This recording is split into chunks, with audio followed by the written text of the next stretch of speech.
तुमचं अन्नपूर्णा किचनमध्ये खूप खूप स्वागत आहे।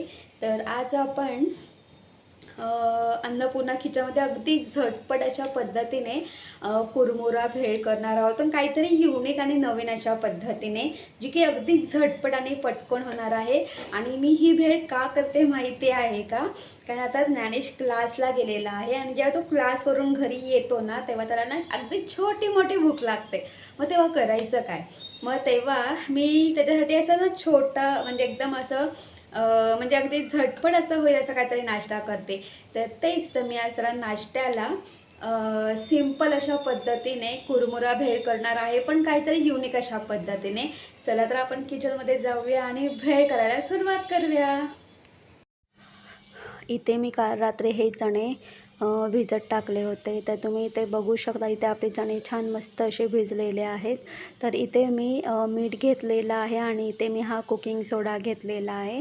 तर इथे कुकरमध्ये आपल्याला हे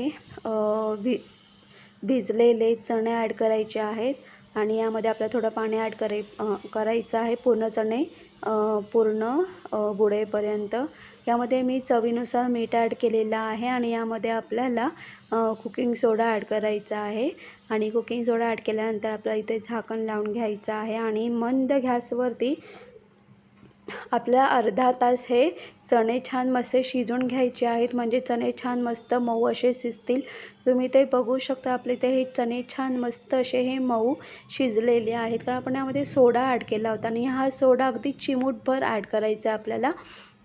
तर इथे आपले चणेसुद्धा छान अशा पद्धतीने बॉईल झालेले आहेत आणि दाबल्याबरोबर छान मस्त असे दाबले जातात, म्हणजे सॉफ्ट असे शिजलेले आहेत। इथे मी फ्राय पॅन घेतलेला आहे, त्यामध्ये आपल्याला हे शेंगदाणे छान मस्त तळून घ्यायचे आहेत आणि अगदी थोडंच तेल ॲड करायचं आहे। त्या तेलामध्ये आपल्याला हे शेंगदाणे छान मस्त तळून घ्यायचे आहेत। आता ह्याच तेलामध्ये मी हा लसूण तळून घेणार आहे आणि लसूण मी छान मस्त असा टेचून घेतलेला आहे आणि अख्खा लसूण हलकासा टेचायचा आहे आणि छान मस्त हा आपल्या तेलामध्ये अशा पद्धतीने तळून घ्यायचा आहे। आणि त्यानंतर यामध्ये आपल्याला फोडणी द्यायची आहे। तर इथे मी जिराई, कढीपत्ता, हळद ॲड केलेली आहे आणि अशी ही मी फोडणी तयार करून घेतलेली आहे।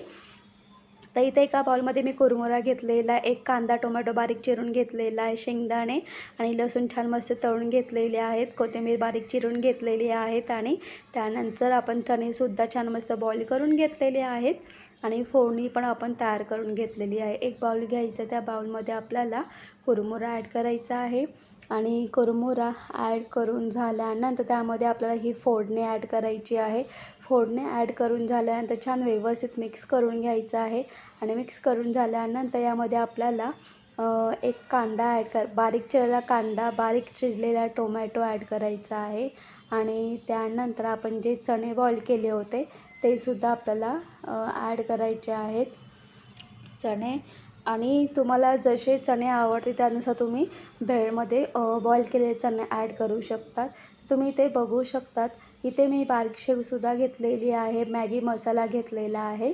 तर हा जो मॅगी मसाला आहे, तर हा मॅगी मसालासुद्धा आपण यामध्ये भेळमध्ये ॲड करणार आहोत। या मॅगी मसाल्यामुळे भेळला छान मस्त चव येऊन जाते, तुम्ही नक्की ट्राय करून बघा। छान व्यवस्थित आपल्याला मिक्स करून घ्यायचं आहे आणि मिक्स करून झाल्यानंतर आपल्याला यामध्ये कोथिंबीर ॲड करायची आहे, त्यानंतर लसूण ॲड करायचं आहे। लसूण ॲड करून झाल्यानंतर शेंगदाणे असे ॲड करायचे आहेत। हे सगळं वरती सर्व करून घेणार आहे। तर आणि सर्वात शेवटी आपल्याला ही जी कोथिंबीर आहे, ही जी शेव आहे, ही शेव आपल्या यामध्ये म्हणजे व्यवस्थित अशी पसरवून टाकायची आहे। तर इथे अशा पद्धतीने आपली ही भेळ छान मस्त तयार झालेली आहे। वरतून पुन्हा आपण थोडी कोथिंबीर ॲड करणार आहोत। तर तुम्हीसुद्धा अशा पद्धतीने भेळ नक्की ट्राय करून बघा। ही भेळ खूप सुंदर, छान आणि एकदम सही लागते, नक्की ट्राय करून बघा।